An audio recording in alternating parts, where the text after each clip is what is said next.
Twasanze abamu ku bakwata ebiweerezebwa ku TV eno eyitibwa Science TV Uganda nga bategeka ebyuma okutandika okuweereza. Doric Ankunda alina obuzibu mu kuwulira n'okulaba.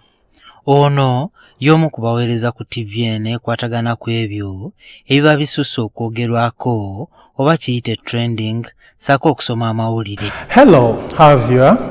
You're welcome here at Science TV Uganda. Tumusanze aliko omugenyi gwakyazizza nga bakubaganya ebirowoozo ku kwedima kw'abasomesa. As government has been promising to enhance on their salary since last year 2021.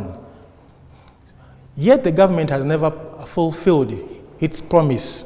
Abaweereza program ku Science TV abakulu okusinga balina obuzibu mu kuwulira n'okwogera weewaawo nga waliwo n'abalala abatali mu mbeera eno.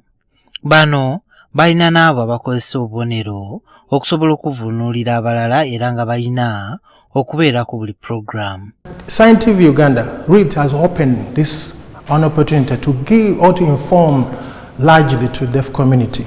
Kitegeerekese ng'emu ku nsonga ezaateekesebwawo TV eno ey'oku mutimbagano kwe kubanga abantu abalina obulemu ebiseera ebisinga obungi tebafiibwako nnyo ku TV eza bulijjo bwe batyo ne balekebwa ebweru ku bigenda mu maaso. Anti amawulire agafulumizibwa mu mainstream media gayite gatuuka ku bantu abakiggala okubeera nga basobola okuba nga bagafuna mu ngeri yaabwe esobola gye bategeeramu.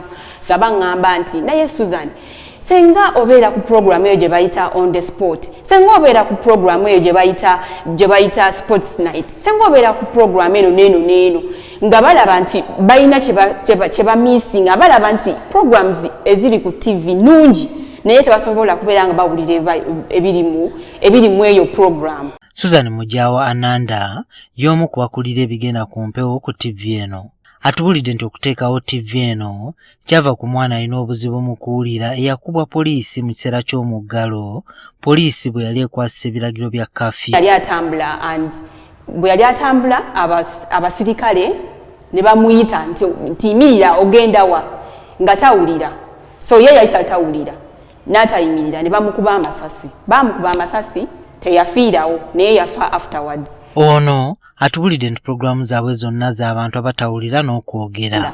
Science TV Uganda ekyusa amawulire agali mu mainstream media, agali mu TV endala, agali mu radios endala oba amawulire amalala ne tugateeka mu sign language. Ayina essuubi nti TV eno yakuyamba nnyo abantu abalina obulemu obw'engeri eno era etunuuliddwa ng'essuubi gye bali. Kuba n'abakiggala nabo bantu ba Uganda. Kati nja kuwa example ya parish development model.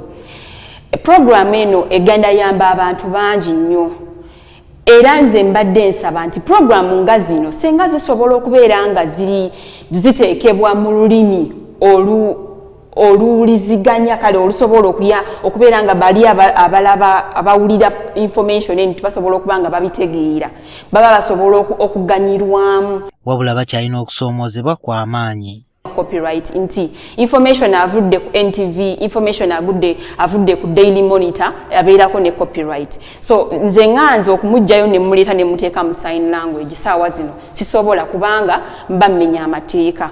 So tugezaako okulaba nti tusobola okufuna enkolagana ne TV endala oba ne radios endala okubeera nga basobola okutukkiriza okubeera nga tukozesa amawulire gaabwe.